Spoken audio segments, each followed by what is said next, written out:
Hi folks, welcome back to the Addicted Bookworm. Alright, so today we're going to be talking about AI and how it has affected people's reading. And I am actually reading from an Hispanic, before people go, what?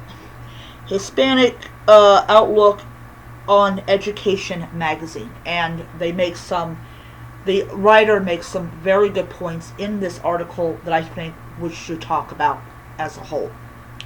So AI has been around for only a couple of years. AI as it is now, when AI got started, I really did not know anything about it. Because of course, I had my own life and all that type of stuff. And then I started hearing about students using this new technology called ChatGPT to do a wide variety of different things. And my logical brain said, uh-oh. I literally had a bad feeling about this whole thing. So, one of the things that AI's been doing now is there are websites out there that you can I think it's like you scan the book cover or you type, I don't know, because I don't use it. And what it does is it will basically tell you what the book is about. It will tell you the characters. It will tell you key plot points and all this. Enough to be able to say, I've read the book. However, you have not read the book. You have not even gotten close to reading the book. So in my bedroom here, I have a small library of over 500 books. People are like, oh, that's not a small library. In the thing, it is a small library. If you look at some people that have like 2,000, 3,000 books, it is a small library. In fact, if the people have that many books, they probably live in a large home where they can actually have those books in a room to themselves. But even though I read a lot on e-readers, I know enough about that book just by sitting down and reading from the beginning to the middle to the end to tell you if I liked the book, if I thought the book was worth it, things like that. You're still spending your money to acquire something that you can read. AI has basically undermined how people read, how people process information. So in this article, and I will, so it says here, AI is making reading books feel obsolete and students have a lot to lose. AI is accelerating decline in reading for pleasure and study, offering shortcuts that undermine comprehension, personal growth, and critical thinking. Over-reliance on AI risks weakening cognitive skills, reducing enjoyment, and eroding the lifelong benefits of reading. This is from The Conversation, August 13th, 2025. And I am going to agree on that. If you type in AI for reading, there will actually be a thread on Reddit that basically is asking, how can I use AI to download my books? And, in all honesty, I really don't think that's a bad thing if you're just using it to download your books because you've read them. However, when you have I think it's My Reader, I think his name is My Reader, there are people that have left reviews of it about how it has helped them to understand what they're reading when in fact they most likely have not read that book, or they just can't comprehend what they've read, so they use AI to help them comprehend what they've read in very plain speech, in very plain terms. There is none of that reflection on what you have read. There is none of that, oh wow, I didn't quite get it, but now I do. Some books take a very long time for people to finally understand what in the world the author was getting at when they wrote the book. But here you have people that don't care about their cognitive abilities declining. And normally you would see that in like an 80 some or 70 some year old man or woman, and everything like that. And it's just, it's not good. It's not good at all. A perfect storm is brewing for reading. AI arrived as both kids and adults were already spending less time reading books than they did in the not-so-distant past. A new study shows the amount of reading for pleasure that Americans are doing is down 40% since early 2000s. As a linguist, I study how technology influences the ways people read, write, and think.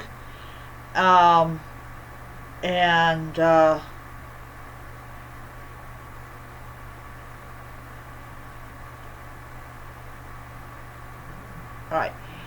This includes the impact of artificial intelligence, which is dramatically changing how people engage with books or other kinds of writing, whether it's assigned, used for research, or read for pleasure. I worry that AI is accelerating an ongoing shift in the value people place on reading as a human endeavor. So everything about the book, AI writing skills have gotten plenty of attention. Researchers and teachers are only now starting to talk about AI's ability to read massive data sets before churning out summaries, analysis, or comparison of books, essays, and articles. Need to read a novel for class? These days you might get by skimming through an AI-generated summary of the plot and key themes. This kind of possibility, which undermines people's motivation to read on their own, prompted me to write a book about the pros and cons of letting AI do the reading for you. There is a video a mother actually recorded and posted on social media about her child whispering to Alexa, hey, what is this and this equals this? And Alexa responded. That does definitely show the child is relying too much on technology and not on here. So what does that tell the parent? Well, your child is going to be a dumbass. That's just what you get from it. To have students in college, these are people that pay money. Like my brother is busy getting, his stuff paid off. That's not something that is secretive. But when he went to school, when he went to learn a trade, you didn't have this stuff going on. You didn't have AI going on. So it is something that is very, very alarming.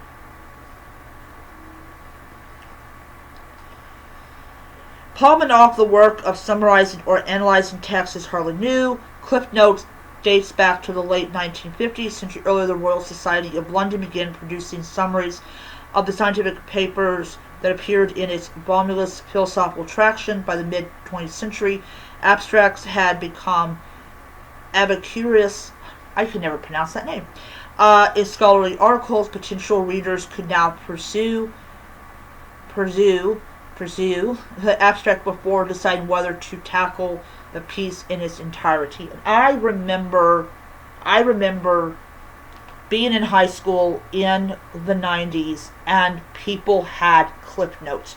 You could go to the mall, to the bookstore, I know, weird concept, and like Walden Books. Yeah, I know, weird concept. They would go in there and they would get Cliff Notes, or you could go to Kmart and pick up Cliff Notes. They didn't have Cliff Notes of everything, but they had Cliff Notes of like the popular books like Frankenstein and Dracula and Adventures of Huckleberry Finn and Tom Sawyer. You bought those. I never bought them. Because my mother made it clear that those will enable you to cheat, but it will not help you understand the text. And she was absolutely right. Nowadays, Cliff Notes is out of business, but they made a lot of money from the 1950s all the way to whenever they went out of business. I know, I'm old. The internet opened up an array of additional reading shortcuts. For instance, Blinklist, and I did not know there was such, is an app-based subscription service that condescends, hope I got that name right, mostly nonfiction books in roughly 15-minute summaries called Blinks. What the heck? They are available in both audio and text. I'm going to guess something. I'm kind of wondering. When they were gathered around the table trying to figure out what they were going to name their app, I wonder if they were drinking way too much when they came up with the name of that app. But generative AI elevates such workarounds to new heights. AI-driven books like Books AI provides the kinds of summaries and analysis that used to be crafted by humans. Meanwhile, Book AI Chat invites you to chat with books. In neither case do you need to read the book yourself. And I literally am like, that is so bad. That is so bad. So bad. I mean, people call Americans lazy, but that just puts the laziness to a whole new level. And it's bad because I went and I got the book A Court of Silver Flames. And, of course, I'm going to want to take it with me to work. But I don't want people to see that I'm reading something raunchy or spicy. So I'm going to read it on my e-reader. But I'm reading the book. It's the same text in the physical as you get on the device. There's no shortcuts. There's no anything. It's just read the book.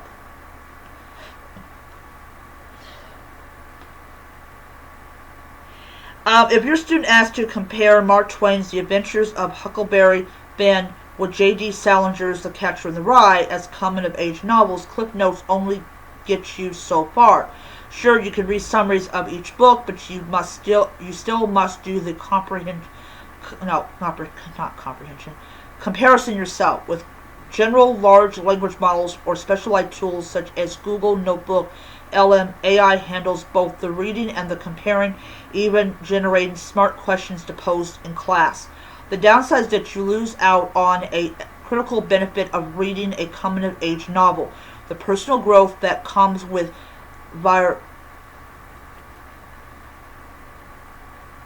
I cannot pronounce that name. I'm pretty sure when I was 9 I couldn't pronounce that name. It says here basically the growth that comes from basically experiencing the protagonist's struggles.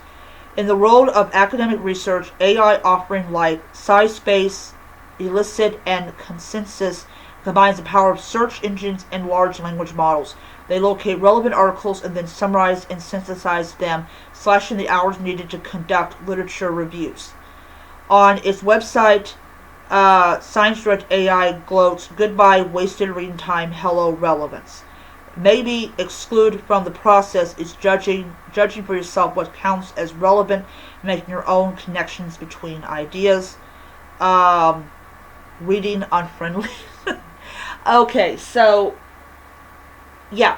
So when I was in high school, I know, long time ago, when I was in high school, we had 4 years of English. Now, it might be different in other states, but I believe it was in Missouri, you had to take 4 years of English in order to graduate from high school along with all the other classes you had to take. And every single year, you had to read a certain number of books. And I repeated my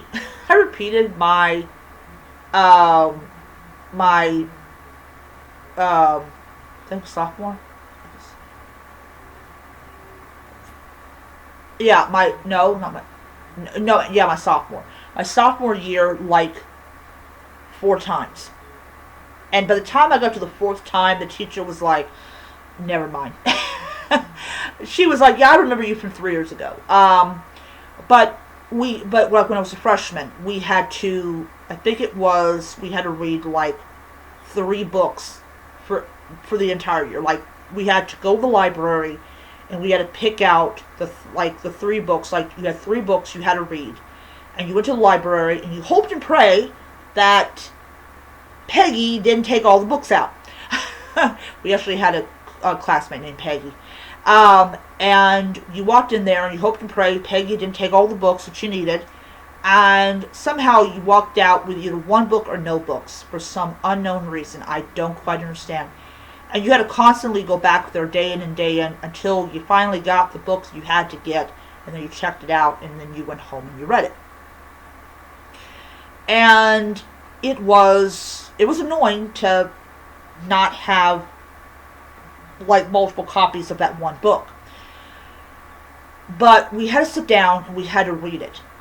And I remember I came home and, I took all of my schoolwork out and everything from my, what now would be considered a retro backpack. And one of the things I took out was the book. And my mother was like, oh. I said, it's for English. That's all I had to tell her. It's for English. So I would sit there and what I would do is I'd flip over the back and I would figure out like, okay, this book has this many chapters. Then I would set in my mind like my reading schedule, like how many chapters would I read in that single day. And then I would basically, at the end of it, I would summarize what the book was about. And I used to pump out like a 3-page report. Nowadays, that's not what's going on. And then, I would return the book, and then somehow Peggy would come behind me and grab the book and check it out again. Yeah, she was a weird person. And then I would do the report in front of the class. I would talk in front of the class, and you could not have stage fright. You could not. And so, basically, I would do the report, and then I would get my grade for that particular assignment. You don't get that nowadays. You do not get that nowadays. The fact is that a vast majority of students cannot read, and they're in high school, is scary. It's absolutely scary. And AI is not helping matters at all in the literacy world. It is not. Alright, even before generative AI went mainstream, fewer people were reading books, whether for pleasure or for class. In the U.S., the National Assessment of Educational Progress reported that the number of fourth graders who read for fun almost every day slipped from 53 in 1984 to 39 in 2022. For eighth graders, from 35% in 1984 to 14% in 2023. The UK's 2024 National Literacy Trust survey revealed that only 1 in 3 8 to 18-year-olds said they enjoyed reading in their spare time, a drop of almost 9% point just previous year. Okay, so let's be like this. It's like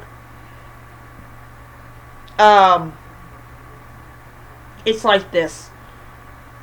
When you have that lack of pleasure of reading, and one of the things I love about reading, having a library card and borrowing books from the library and stuff, is that I can get to sit there and I can just absorb myself in a book, and I love it. And this is a way that I alleviate my stress. This keeps migraines away. All in all, it's a really, really wonderful thing to be able to do, to have a way of escaping, like, whatever's going on with your life. I mean, it could be your problems at school, it could be probably your in-laws. Reading takes you away from it and puts you into a foreign world. I think that's why a lot of people don't like social commentary in their books, and I'm not saying that to dictate what people can or will or whatever in their books, but I think that's why a lot of people have that, because they are in, we go and criticize them like for not wanting politics in their books, but maybe they're having a bad day, or maybe they're just tired of being reminded of how bad things are, and they just want to escape into a reality that doesn't have half of those issues, even though there's issues in the book. So I think that we really should look at it that way. The picture see here. Of similar trends exist among older students. In 2018 survey of 600,000 15-year-olds across 79 countries, 49% reportedly reading only when they had to. That's up from 36% about a decade earlier. The picture for college students is no brighter. A spat of recent articles has chronicled how little reading is happening in American higher education. My work with literacy researcher and Mangan found that faculty are reducing the amount of reading they assign, often in response to students refusing to do it.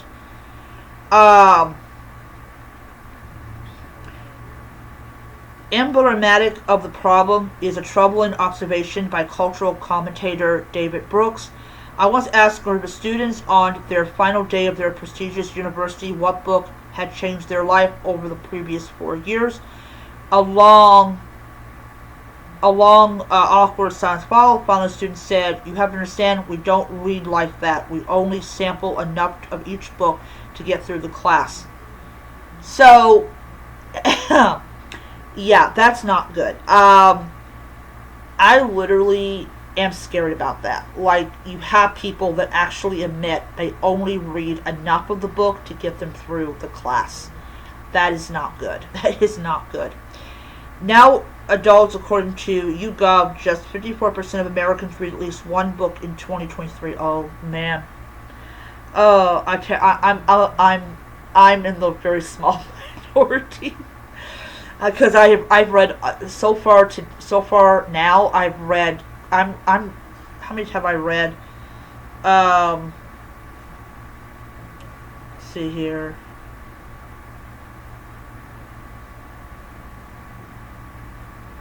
I've read 130 books. I've read 130 books. It's like, yeah. Actually, no, I've actually read more than that. So let's just delete, because we need to delete this.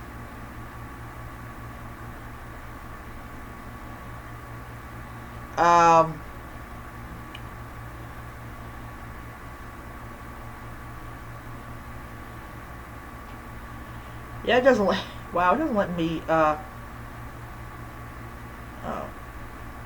Okay, it doesn't let me do that.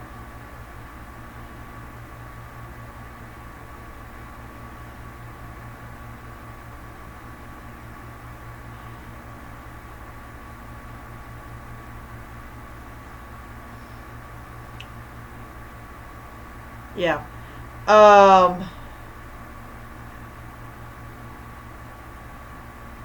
Okay. So, I've read about 131 books. And that's amazing. Yeah.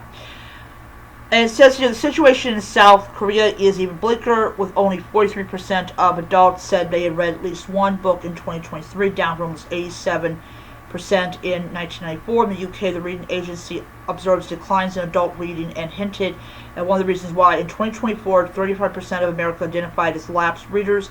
They only read regularly but no longer do, or those lapsed readers, 26% indicate they had stopped reading because of time spent on social media.